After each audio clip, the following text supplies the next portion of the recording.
Chapter 7. Sunday late morning. Doreen thought about it for the rest of the morning while she worked in the guest bedroom upstairs, rearranging some of the furniture so it was easier to sort out what Scott was taking and what he wasn't. She still wasn't sure about the 8 chairs and was hoping he would explain more when he came by this morning. She also needed to do some major house cleaning. By the time she was done vacuuming and dusting, she found she'd missed a call on her phone. She quickly dialed Scott and said, "Sorry, I was cleaning up a bit." "Not a problem. I was wondering if I could come by again now, or whenever it's convenient for you." "Absolutely," she said. "I'll put on some coffee for you." "Thank you," he said, surprised. "I should be there in about 10 or 15 minutes. Knowing she only had a few minutes, and with her thoughts on the cold case rolling through her head, she sat down to her laptop to quickly investigate the child's name and her family. As far as Doreen was concerned, somebody had to know who that little girl was and had to know her very well to know where she slept and to access her room. Of course, the fact that there were similarities to another case was fascinating too, because why would somebody steal another child's things 10 years later? She wondered at the dates. She sent Mac a text, asking if the day of the week on both cases was the same but in different years. He came back with a surprised yes. "How did you know?"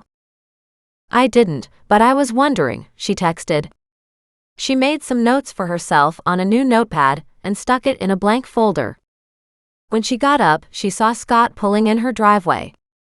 She walked out to the front to greet him and he said, "I should have asked if I could photocopy those papers in Nan's file." "Oh my goodness, of course you can," she said. "I can work on that now. Nan doesn't really have much of an office. It's at the back of the kitchen." Scott walked into the kitchen, where the coffee was just now brewing, and lifted his nose appreciatively. He looked around and groaned. "She does like to collect stuff, doesn't she?" Doreen nodded as she saw this area of the house for the first time through Scott's eyes. The pantry door was open, exposing the floor-to-ceiling shelves, tons of bins and baskets and stuff filling the space. Next to the pantry was an alcove, and the printer scanner copier was there. She pulled open the provenance folder and scanned things through the copier. "Will a PDF work?" "Yes," he said. "And if you don't mind sending me everything, I can sort it out on the other end. But it might include paperwork on some of the pieces you aren't taking," she said. "That's fine," he said. "I can sort through that too. Maybe I'll have a better idea of some of the pieces she bought, which I don't recognize." He glanced around and said, "Do you mind if I take another look at the dining room chairs?" She just waved him toward the dining room. "Take a look at whatever you want." He walked through into the other room, while she continued to scan. She should have thought to have done this first thing this morning. Why hadn't she? Irritated at herself, she finally finished the job, and saw no sign of Scott. She walked through the dining room and into the living room, and then opened the living room door to the basement, and went downstairs. He was down toward the end, where the stairs led up to the garage. She called out, "Are you okay?" "Yes," he said, his voice threaded with excitement. "I missed this piece last night." He looked down at a small night table. "It's small enough that it was half under these pieces, but it's a very valuable piece." She looked at it, shrugged, and said, "I'll take your word for it." He chuckled. "So if you're good, we'll make that 30+ pieces. I've lost count." "I'm happy if you take every piece here," she said boldly. "Seriously, I don't want anything that's worth a lot of money. I'll just worry about it being devalued every time I use it. Or about intruders wanting to steal it." He said, "It's still really hard to see what's here because it's so jammed in together. I was hoping the paperwork would help me clarify that." "Did you book the movers for tomorrow morning?" He nodded almost absent-mindedly. "Yes, I did that yesterday, but it would be nice if we could get everything this time around." "I know. I was thinking that myself. What about the 8 chairs in the dining room? she asked hesitantly. I contacted Christie's about them, and they're willing to take 2 chairs for 2 sets because several incomplete sets have been sold through the auction house. They figure they might sell the matching pair. I have yet to contact the family members, and Christie's isn't interested in taking the other 2 pairs of chairs. She nodded with disappointment. Well, it's still half taken care of, she said with a wry smile. I left a couple messages with the family members about the pieces that belong to their sets.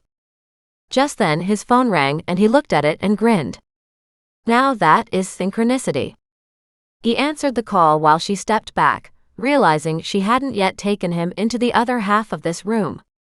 She wandered up and down the aisles in the cold room, looking at the shelves, looking at the pieces that were so not from this time that they were fascinating.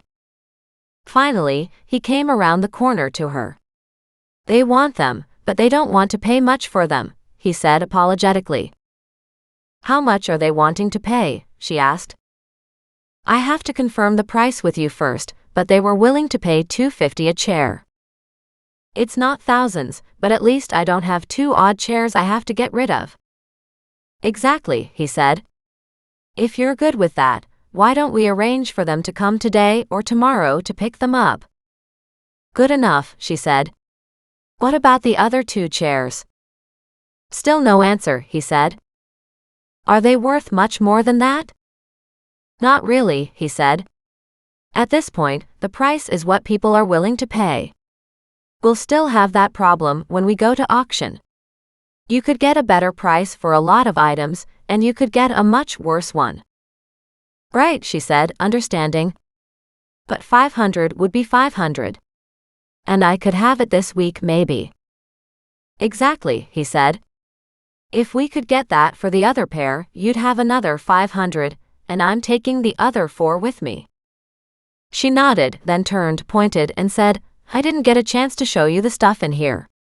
I don't think it's up your alley, but I don't know.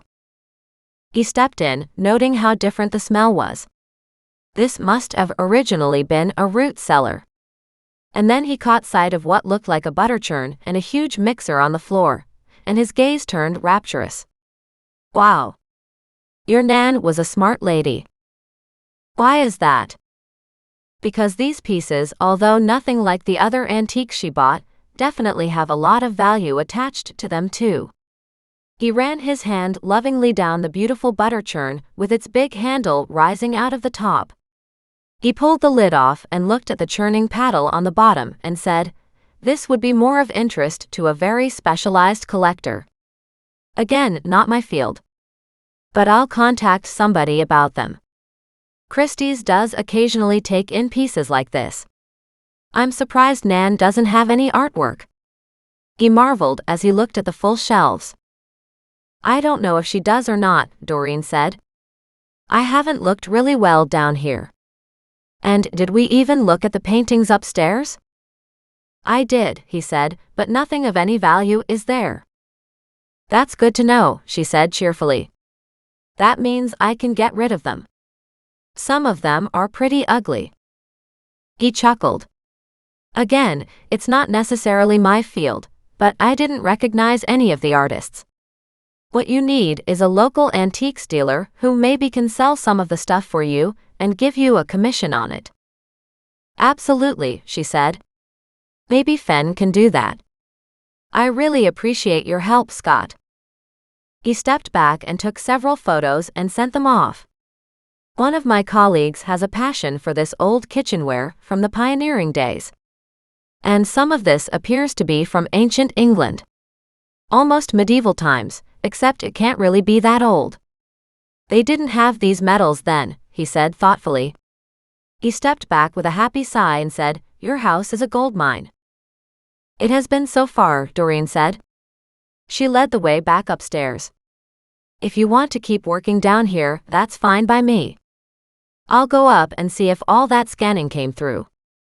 If you don't mind then, I will stay here, he said, heading back into the furniture section. Doreen walked back upstairs, her steps light.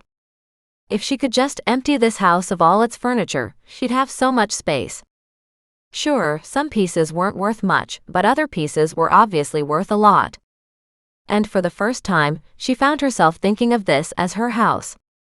In the kitchen alcove, she checked on the scan and found it was all good, quickly sending Scott an email with the PDF attached, and then sent herself one with the attachment as a backup. Then she placed all the paperwork back in Nan's folder, and put it on the shelving in the kitchen pantry. As she looked at the shelves, she just groaned at the books, the loose papers, and all kinds of other stuff. She'd deal with all that later. She returned to the alcove, happy that Nan's old printer still worked. That was all Doreen cared about in here. Except for the small hutch the printer sat on, though. She looked at it, frowned, bent down, opened the doors, and found even more paperwork underneath. She groaned and pulled that out. She hadn't even considered that paperwork would be in here when she went looking for Nan's provenance file. She flipped through some of the loose papers, but there wasn't anything of interest. Unless this hutch. When she heard Scott's voice behind her, she called out, "Is this of any value?" He took one look at the hutch and smiled. "It is," he said. "May I?" She backed out of the alcove and stepped into the kitchen area. He bent down, checked it out, and said, "I could take this too if you want." "I want," she said. He nodded. "You'll have to unload this hutch before I can take it, and then you'll need something else to hold the printer." She winced at that. "I can move it to the kitchen table, but that's not ideal either." "This piece was probably put in here because it fits," he said. "Often, that's the only reason things get moved where they are." "Once you take away all the rest of the furniture," she said, "I'll see what's left, what would work here for the printer." He chuckled.